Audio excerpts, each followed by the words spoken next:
Today, we mark the passing of Leonid Radvinsky, the reclusive billionaire who acquired the majority ownership of OnlyFans, who died at 43 after a long battle with cancer.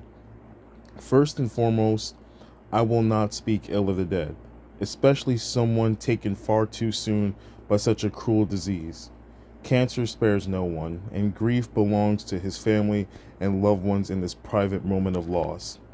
However, this is someone who should not be celebrated, not with glowing tributes, not with viral moments, not with rewriting of history that turns him into some visionary entrepreneur.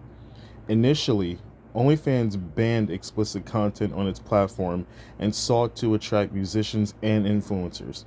However, by 2017, OnlyFans lifted its ban on pornography.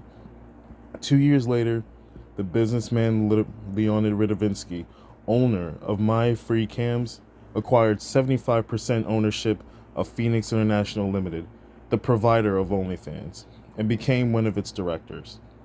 The Independent claimed that after this, OnlyFans gained a pop culture reputation for being a hive of pornography, because the platform he acquired control of did not disrupt an industry. It fractured society. OnlyFans didn't empower women so much as it weaponized loneliness. It turned the quiet desperation of millions of men struggling with isolation, failed relationships, and a dating market warped by apps and unrealistic expectations into a direct deposit revenue stream. Women, many with zero talent beyond the camera and a willingness to perform, raked in fortunes by selling the illusion of intimacy to men who were already emotionally starving. Subscriptions, tips, custom videos, it wasn't creation, it was extraction. Women profited directly off of the suffering and loneliness of men, and society cheered it as female entrepreneurship. But look at the fallout.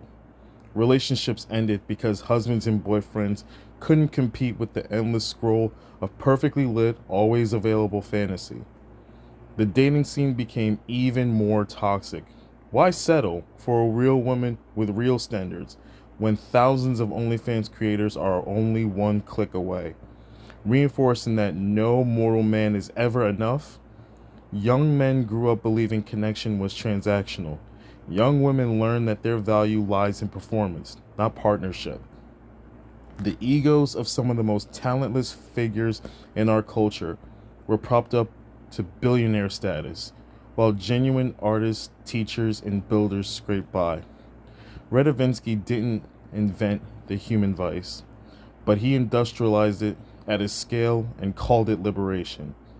He turned loneliness into a $6 billion a year business model, and for that, history should record the truth. Not eulogies, but accountability. We can mourn the man who lost his fight with cancer. We cannot mourn the empire he built.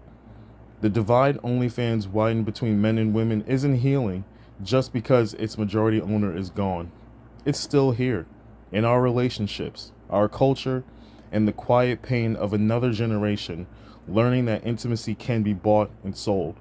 Let this be the moment we stop pretending otherwise.